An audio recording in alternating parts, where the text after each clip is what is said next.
Assalamualaikum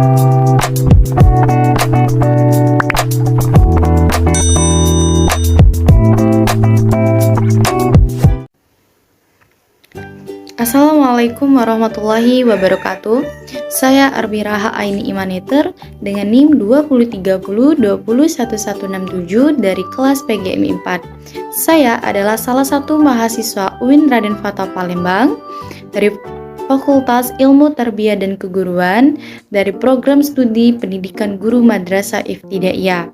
Baiklah, di sini saya akan membuat video tentang pembelajaran IPA yang dimana tujuan saya membuat video ini adalah untuk memenuhi tugas mata kuliah pendalaman IPA MI yang diampu langsung oleh Bapak Dian Andesta Bujuri MPD. Baiklah, di sini saya akan membahas materi tentang energi bunyi, sumber bunyi, sifat-sifat bunyi, dan perambatan bunyi. Yang pertama, saya akan menjelaskan definisi dari energi bunyi itu sendiri, yang dimana energi bunyi merupakan energi yang dihasilkan dari getaran sumber bunyi. Getaran menyebabkan adanya gelombang suara. Kemudian, sumber bunyi ada bermacam-macam. Manusia juga dapat menghasilkan bunyi karena mempunyai pita suara. Nah, ketika kita bicara, pita suara yang ada di dalam tenggorokan kita ini akan bergetar, dan ada juga sumber bunyi yang dihasilkan oleh alat-alat musik. Di antaranya yaitu yang pertama, alat musik yang dimainkan dengan cara dipukul. Contohnya seperti gong, gendang, dan rebana. Yang kedua yaitu alat musik yang dimainkan dengan cara ditiup. Contohnya seperti seruling dan trompet. Yang ketiga yaitu alat musik yang dimainkan dengan cara digesek. Contohnya seperti biola dan rebab. Yang keempat, alat musik yang dimainkan dengan cara dipetik, yaitu seperti gitar dan kecapi. Dan yang kelima yaitu alat musik yang dimainkan dengan cara digoyang-goyangkan, seperti contohnya yaitu angklung. Kemudian, macam-macam bunyi berdasarkan kuat lemahnya atau frekuensinya dapat dibagi menjadi 3, di antaranya yaitu yang pertama, infrasonik, yang dimana infrasonik ini merupakan jenis bunyi yang memiliki jumlah getaran bunyinya kurang dari 20 Hz getaran per detik. Nah, manusia tidak dapat mendengarkan bunyi ini, hanya saja beberapa hewan tertentu seperti jangkrik, angsa, dan anjing yang dapat mendengarkannya. Yang kedua yaitu audiosonik. Nah, audiosonik ini adalah jenis bunyi yang dapat didengarkan oleh kita sebagai manusia, yang dimana jumlah getaran bunyinya berkisar antara 20 sampai dengan 20 Hz per detik. Yang ketiga yaitu ultrasonik. Ultrasonik merupakan jenis bunyi yang sangat kuat dengan jumlah getarannya lebih dari 20 Hz per detik. Bunyi ini juga tidak dapat didengarkan oleh kita manusia, melainkan oleh beberapa hewan tertentu seperti kelelawar dan lumba-lumba yang mampu mendengarkan bunyi ini. Selanjutnya yaitu sifat-sifat bunyi yang terdiri dari 3. Di antaranya yang pertama, bunyi dapat diserap. Bunyi dapat diserap oleh benda-benda yang permukaannya lunak. Nah, contoh benda yang dapat menyerap bunyi yaitu yang pertama wol, kedua spons, yang ketiga kertas, yang keempat kain, yang kelima busa, yang keenam karpet, yang ketujuh karet, dan yang kedelapan gondi. Benda-benda tersebut biasanya dipasang di dinding dan langit-langit gedung pertemuan, studio rekaman, studio musik, ataupun gedung bioskop yang dilapisi dengan bahan-bahan tersebut supaya tidak terjadi yang namanya gaung ataupun kerdam. Sifat bunyi yang selanjutnya yang kedua, bunyi dapat dipantulkan. Bunyi terjadi akibat getaran bunyi mengenai benda dengan permukaan keras. Nah, permukaan keras pada benda tersebut tidak menyerap bunyi, melainkan memantulkannya kembali, sehingga dapat terdengar suara dari bunyi yang dipantulkan. Contohnya yaitu benda yang dapat memantulkan bunyi, di antaranya kayu, kaca, dinding, batu, logam, dan lain-lainnya. Kemudian, macam-macam bunyi pantul itu yaitu yang pertama, bunyi pantul yang memperkuat bunyi asli. Nah, bunyi pantul yang hampir bersamaan dengan bunyi asli sehingga bunyi asli menjadi lebih keras. Hal ini terjadi jika jarak dinding terhadap sumber bunyi kurang dari 10 meter. Contohnya yaitu suara di kamar mandi terdengar lebih keras. Yang kedua, bunyi kereta api lebih keras ketika melewati terowongan. Yang kedua yaitu gaung atau kerdam, merupakan bunyi yang dipantulkan oleh dinding yang jaraknya tidak jauh dari sumber bunyi, sekitar 10 sampai dengan 25 meter. Bunyi ini sebagian datangnya bersamaan dengan bunyi asli, sehingga bunyi asli menjadi tidak jelas atau mengganggu bunyi asli. Gaung atau kerdam biasanya terjadi di gedung pertunjukan, bioskop, gedung pertemuan, studio radio, dan studio musik. Untuk menghindari gaung ataupun kerdam ini, pada dinding gedung dilapisi bahan yang dapat meredam bunyi. Nah, bahan yang mampu meredam bunyi ini disebut dengan bahan akustik, seperti kain wol, kapas, karton, gabus, busa, dan karet. Yang ketiga yaitu gema. Gema terjadi ketika bunyi dapat terdengar dengan jelas seperti bunyi aslinya, karena antara bunyi pantul dengan bunyi asli tidak saling mengganggu. Kemudian, jarak dinding pemantul dengan sumber bunyi sangatlah jauh.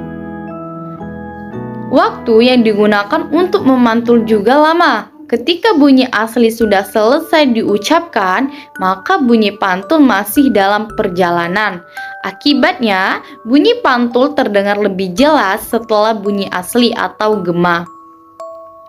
Gema dapat terdengar di lereng-lereng gunung, gua-gua, lembah-lembah yang jaraknya jauh serta permukaannya keras dan rapat.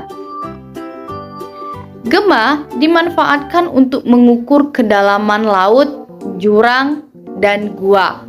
Yang ketiga yaitu bunyi dapat merambat melalui benda padat, cair, dan gas. Bunyi dapat didengar oleh telinga karena terjadi proses perambatan bunyi.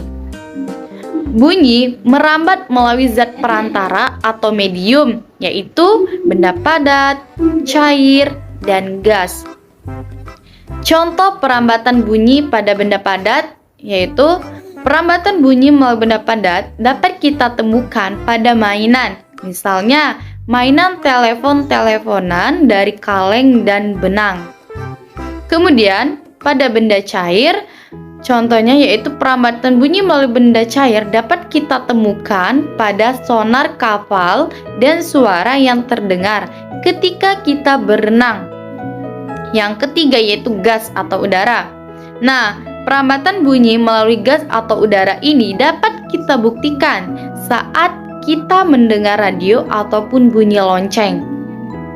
Secara berurutan, rambat bunyi dari yang paling cepat ke paling lambat yaitu melalui benda padat, kemudian benda cair, dan yang terakhir yaitu melalui benda gas. Bunyi tidak dapat merambat pada ruang hampa, misalnya di luar angkasa.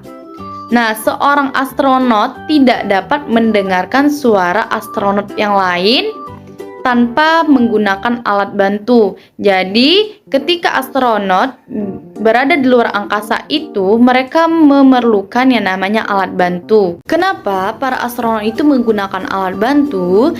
Karena di luar angkasa itu tidak ada yang namanya medium perantara, yaitu udara. Baiklah, di eksperimen saya kali ini, saya akan bereksperimen di ruang kedap suara dan di ruangan yang tidak kedap suara. Nah, untuk eksperimen di ruang kedap suara, saya memilih lokasi di sebuah karaoke dan objeknya adalah teman-teman saya. Begitu juga dengan yang di ruangan yang tidak kedap suara, saya memilih sebuah ruangan, yaitu ruangan kelas, dan objeknya juga adalah teman-teman saya. Baiklah, ini adalah eksperimen pertama saya. Di sini saya sedang berada di luar ruang karaoke yang digunakan teman-teman saya bernyanyi, dan dapat kita dengar bersama bahwasanya tidak terdengar suara apapun yang berasal dari ruangan karaoke yang digunakan teman-teman saya tersebut. Sekarang saya akan melihat kondisi dalam ruangan, apakah mereka menggunakan volume yang sangat keras atau tidak. Ternyata mereka menggunakan volume musik yang sangat keras dan terdengar jelas ketika saya masuk ke dalam.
Kemudian ini adalah eksperimen kedua saya. Saya berada di luar ruang kelas dan dapat terdengar dari sini suara-suara yang dihasilkan oleh teman-teman saya.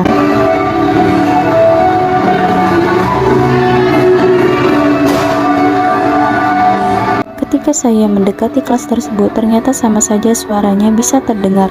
Hanya saja ketika saya mendekati suaranya bisa terdengar dengan sangat jelas di telinga.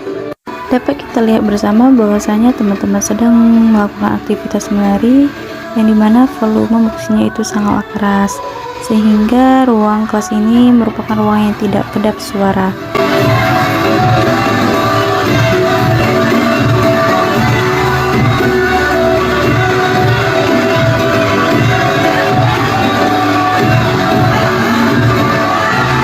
Di sini saya mendapatkan perbedaan bahwa di ruang yang kedap suara itu suara tidak bisa terdengar dari luar.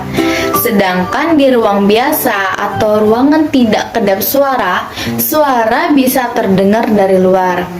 Nah, penyebab dari ruang kedap suara tidak bisa terdengar dari luar ruangan karena ruangan kedap suara atau karaoke tersebut merupakan ruangan yang sifat bunyinya dapat diserap dan dipantulkan.